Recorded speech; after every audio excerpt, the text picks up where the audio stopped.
बिस्मिल्लाहिर्रहमानिर्रहीम। मज़ीद मुहतरम सामीन नाज़रीन, तारिक लबैक के ऊपर जो क्रैकडाउन हुआ सानिया मुरीदकी के अंदर और इसके बाद अब तक 2 महीने हो चुके हैं। आज की वीडियो में आपके अंदाज में कुछ बातें शेयर करने लगा हूँ। सबसे पहले जो डॉक्टर अशरफ आज़म जलाली साहब ने पीर सैयद ज़हीरुल हसन शाह साहब के हवाले से बयान दिया है, उनकी रिहाई का बहुत खूबसूरत बयान है। आप ये बयान भी समाअत करें। इसके बाद इंशाल्लाह बहुत आम बातें आपके साथ शेयर करनी है। वो काम जो मुरीदके की सरजमी पर तारीख के साथ किया गया लेकिन उसका जिक्र नहीं आया, और जर्मनी का एक इदारा है उसने साद हुसैन रिजवी साहब के हवाले से एक रिपोर्ट शाया की है। वो रिपोर्ट भी आपके साथ शेयर करनी है कि उन्होंने बड़े अहम इंकशाफात किए हैं। आपने ये वीडियो मुकम्मल आखिर तक देखनी है ताकि आपको लम्हा बलम्हा अपडेट जो है वो मिल सके। आप सबसे पहले किबला डॉक्टर साहब कंजुल उलमा की ये वीडियो हम मुतालबा करते हैं सैयद ज़हीरुल हसन शाह को फिलफौर रिहा किया जाए। फिलफौर सैयद ज़हीरुल हसन शाह साहब जैसे सादात वो अलील हैं। मुझे पता है कि बीमार बंदे के ऊपर जेल में क्या बीतती है। ये आवाज होती है सादात के हक में। आज 11वीं का माल इकट्ठा करने वाले हमसे कहते हैं और चलो माल इकट्ठा करते कम अज कम अकीदा तो ना बेचते। कहते हैं सादात का अदब करो, तो ऐसा दात तुम्हारे मुंह में ज़ुबान नहीं है। सैयद ज़हीरुल हसन शाह की रिहाई का मुतालबा करते हुए क्या तुम्हारी जुबान गुम हो जाती है? हम मुतालबा करते हैं सैयद ज़हीरुल हसन शाह को फिलफौर रिहा किया जाए। ये मुतालबात हम पहले भी कई बार कर चुके हैं, अब भी कर रहे हैं, लेकिन हुकूमत मुतालबात की गिनती भी करती रहे। फिर कहते हो तुम अचानक उठ बैठते हो, कुछ बताते ही नहीं। आले सुन्नत से सौतीली मां वाला सलूक मत करो। 20 लाख शहीद जिनका खून इस मुल्क की बुनियादों में है, वो सारे सुन्नी माओं के बेटे थे,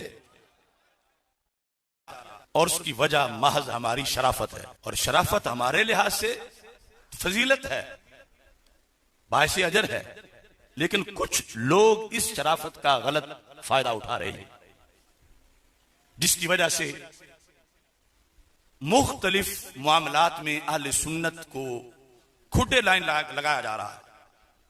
कितने महीने हो चुके हैं बिला वजह अहले सुन्नत व जमात के कारकुनान को, उलमा को, मशाइख को जेलों में धोसा गया है। जुर्म क्या है उनका? आ गया जुर्म क्या है उनका? फ्रांस के सफीर को जूते मारकर निकालना तो ऐ बेदीन हुक्मरानों, वैसे भी तुम पे फर्ज था, और तुमने डंग टपाओ पॉलिसी इख्तियार की कि हम खुद इस तहरीक को गाइड करेंगे, खुद ये करेंगे। हमने उस दिन कहा था वैसे करोगे जैसे अक़वाम मुत्तहिदा में एक तकरीर करके तुमने कश्मीर फतह किया। सिफर भी नहीं हुआ, कुछ भी नहीं हुआ। कहते थे हम एहतजाज करेंगे, कहां तुमने किया?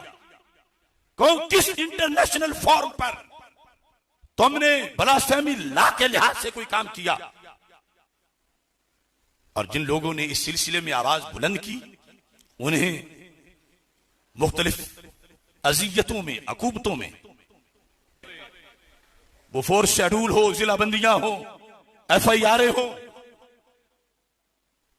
लेकिन ये इस मामला पर फ्रांस के सफीर को दफा करने का जो मुतालबा था, इस पादाश में जो तुमने कारकुनाने अहले सुन्नत गिरफ्तार किए, कितने आइम्मा मसाजिद, कितने सादात, कितने मुदर्रिसीन, वक्त के हुक्मरानों, तुम्हें शर्म आनी चाहिए। ठीक है, हमारे कुछ तंजीमी मामलात उनके कुछ लोगों से हैं। हम मुतालबा करते हैं सैयद ज़हीरुल हसन शाह को फिलफौर रिहा किया जाए। फिलफौर सैयद ज़हीरुल हसन शाह साहब जैसे सादात वो अलील हैं। मुझे पता है कि बीमार बंदे के ऊपर जेल में क्या बीतती है। ये आवाज होती है सादात के हक में। आज 11वीं का माल इकट्ठा करने वाले हमसे कहते हैं, और चलो माल इकट्ठा करते कम अज कम अकीदा तो ना बेचते। कहते हैं सादात का अदब करो, तो ऐसा दात तुम्हारे मुंह में ज़बान नहीं है। सैयद ज़हीरुल हसन शाह की रिहाई का मुतालबा करते हुए क्या तुम्हारी जुबान गुम हो जाती है? हम मुतालबा करते हैं सैयद ज़हीरुल हसन शाह को सामीन, इसके अलावा जो आम बात आपके साथ शेयर करनी है वो ये है कि जब सानिया मुरीद के हुआ था तो उस वक्त चूंकि हुकूमत ने एक और काम भी किया था कि गुजरात के आसपास जितने इलाके हैं वो मेन रोड थे या इसके अलावा जो सड़कें थी वहां पर उन्होंने बड़ी बड़ी खनकें खोद दी थी और उनका मकसद ये था कि ताकि लब्बैक का जो मार्च है उसको रोका जा सके, अमेरिकन एम्बेसी तक इनका एहतजाज न हो सके, इनको रोका जा सके। इस दौरान उन्होंने वो सड़कें वगैरह खोद दी, खनकें खोद दी। अब ये हुआ कि जितने रोड्स वगैरह पाकिस्तान के अंदर जितने मामलात हैं ये सारे NHA के अंडर होते हैं, उनके ज़ेर इंतजाम होते हैं। अब पंजाब हुकूमत ने ये काम किया, लेकिन NHA के ओहदेदारान चुके उनकी, अब वहां पर उन्होंने उन ओहदेदारान से बगैर पूछे सड़कें खोदी, खनकें खोदी, जिस पर वो लोग नाराज हुए।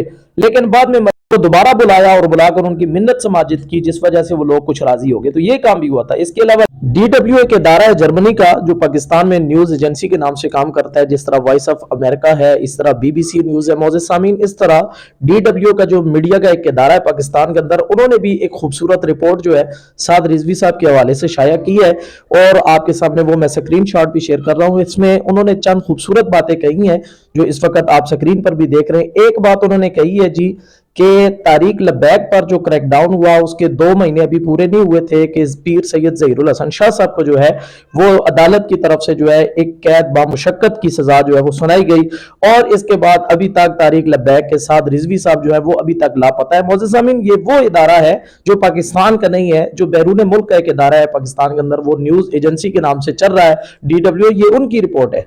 तो दूसरे जो गैर मुमालिक वाले लोग हैं वो भी इस बात को तस्लीम करते हैं और आगे जो बात ये कह रहे हैं वो काबिल तवज्जो है।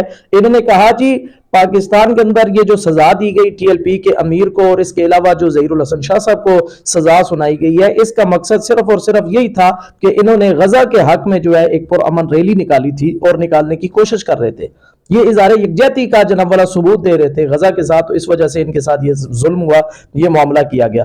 तो यानी कहने का मकसद ये है कि गैर मुल्की इदारे जो है, न्यूज एजेंसियां जो है वो भी इस चीज को रिपोर्ट कर रहे हैं और आगे बयान कर रहे हैं, जबकि अपना पाकिस्तानी मीडिया जो है उसको बिल्कुल अलाउ नहीं है और ना ही उसको इजाजत है।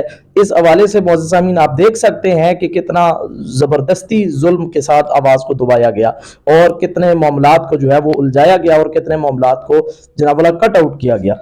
इसलिए हम अवाम अहले सुन्नत से गुजारिश करेंगे कि अल्लाह करीम की बारगाह में दुआ करें, अल्लाह ताला बेहतरी वाला मामला फरमाए और अल्लाह करीम जल्द अज जल्द कायदीन को और बिलखसूस साद हुसैन रिजवी साहब, अनस रिजवी साहब और दीगर जो कायदीन अहले सुन्नत है उनको अल्लाह मंजर आम पर लाए, ताकि ये जो अवाम के जज्बात मजरू हुए हैं, अवाम के अंदर एक शशोपंज का सिलसिला जारी है, ताकि ये थम सके और रुक सके और अल्लाह करीम अहले सुन्नत को एक सहारा नसीब करे। अहले सुन्नत के उलमा जो हैं उनको भी इत्तेफाक अल्लाह तबारक व तआला अता फरमाए और अल्लाह इस मुल्क पाकिस्तान पर जो है वो रहम वाला मामला फरमाए।